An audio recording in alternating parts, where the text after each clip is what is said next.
অথচ আল্লাহ কি বলছেন, ওয়াজআলনা আইম্মাতাই, আমি তো নেতাদের নির্বাচন করে পৃথিবীতে পাঠাই, এজন্য নেতা বানাই, ইয়াহদুনা, তারা যেন মানুষদেরকে হেদায়েতের পথে চলায়, বিআমরিনা, আমার পাঠানো নির্দেশ কোরআন দিয়া। সুবহানাল্লাহ।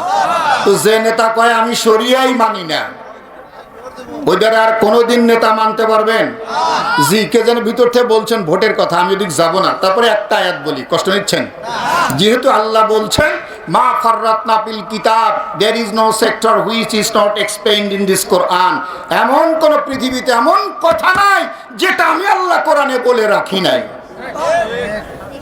আপনি কাকে ভোট দিবেন এ ব্যাপারে সূরাতুল নেসার সম্ভবত 85 বা 90 নম্বর আয়াতটা হবে হয়তো, আপনি খুলুন কোরআন। কি বলা আছে? মাই ইয়াশফা শাফাআতান হাসানাতান ইয়াকুন লাহু নাসিবুম মিনহা। আপনি যখন ভালো মানুষ, ভালো কাজের সুপারিশ করেন, বাংলায় সুপারিশ, ইংরেজিতে আরবিতে শাফাত, ইংরেজিতে ভোট।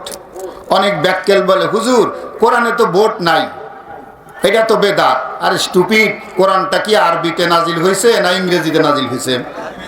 কথা কয় না। তো এখানে আপনি ইংলিশ শব্দ পাবেন কোথায়? এর ইংলিশ শব্দ ভোট, আরবি শব্দ শাফাত। সুবহানাল্লাহ। বাংলায় বলে সুপারিশকারী। নবী আমাদের কিয়ামতে সুপারিশকারী হবেন না? জি, শাফাতের কান্ডারি রাসূলুল্লাহ বলে না? তো সেইখানে বলা হয়েছে তুমি যদি অন্যায় কাজের অন্যায় ব্যক্তির শাফাত করো, সুপারিশ করো, ভোট দাও, সমর্থন করো, তাহলে ওই লোকটার সমস্ত ভালো কাজের অর্ধেক সওয়াব তুমি পাবে। সুবহানাল্লাহ। কারণ ভালো মানুষকে সমর্থন দিলেন, ভোট দিলেন, ওই লোকটা কোরআন সুন্নাহ অনুযায়ী দেশ সমাজ রাষ্ট্র চালাবে, যত ভালো কাজ করবে, যত সওয়াব, এই সওয়াবের অর্ধেক হবে ভোটারের। আমাইয়াশফা সাইয়াতান, কেউ যদি খারাপ লোক খারাপ কাজের সমর্থন করে, ইয়াকুনু, সে পাবে কিফলুম মিনহা, ওই খারাপের অর্ধেক। কে বলতেছেন? তো ভোটের আয়াত নাই, ব্যাককেল বলে কেডা এটা? কোরআন যদি সবকিছু হয়ে থাকে, থাকবে না কেন? কথা কন, কষ্ট নিচ্ছেন না তো? জি, মাদ্রাসার সবার যাব অন্যদিক, এই কথাগুলো বলে যাচ্ছি। তাহলে এখানে এবার একটু খেয়াল করেন, যদি এই বাংলাদেশের হাজার হাজার কোটি টাকা ব্যাংক থেকে পাস হয়ে থাকে, নাকি হয় নাই? হয় নাই?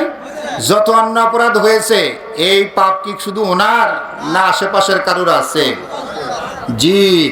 আবার যদি আপনার মনোনীত ব্যক্তি ভালো কাজ করে, আপনি এর অর্ধেক সওয়াব। এ কথা বলা আছে কার তরফ থেকে? কতশো বছর আগে সব বলা আছে, বাট আমরা জানি না ঠিক না ব্যাঠিক। অনেকে বলে হুজুর ইসলামে তো রাজনীতি নেই, এসব কথা বলেন কেন? ভাই আল্লাহ যেটা বলছে ওটা তো বলা লাগবে, ঠিক না ব্যাঠিক? কারণ মানে হাঁসের ভিতরে যেটা বড় হাঁস, ওর নাম কি? রাজহাঁস। মিষ্টির ভিতর বড় মিষ্টি, তার নাম কি? রাজমিস্ত্রি। মিষ্টির ভিতর বড় যেটা, ওর নাম রাজভোগ।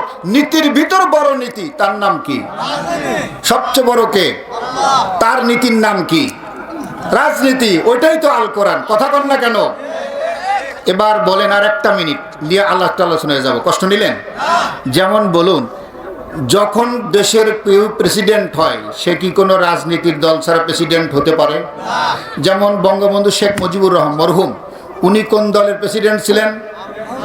আওয়ামী লীগ। জিয়াউর রহমান কোন দলের প্রেসিডেন্ট ছিলেন? উনি যদি দল না করতেন প্রেসিডেন্ট হতো?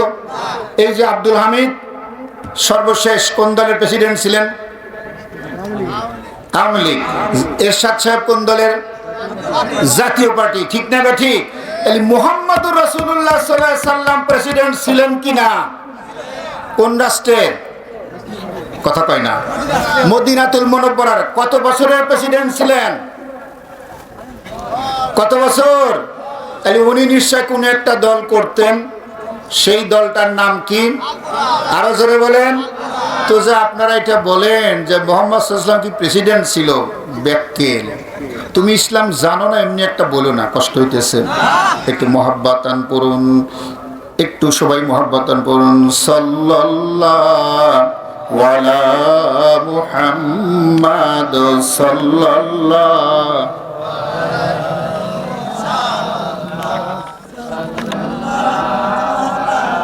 সূরা নিসাতে জি জি সূরা নিসার 85 নম্বর আয়াত। 85, আমি বলছি 85 থেকে 90 একেবারে অ্যাকুরেট। আলহামদুলিল্লাহ ভাইয়ের আমার। আবার আসেন, দুনিয়ার দুইটা উপকারের কথা বললাম, কয়টা? কোরআন পড়লে দুনিয়ার দুইটা উপকার আছে না নাই? দুইটা সমস্যার সমাধান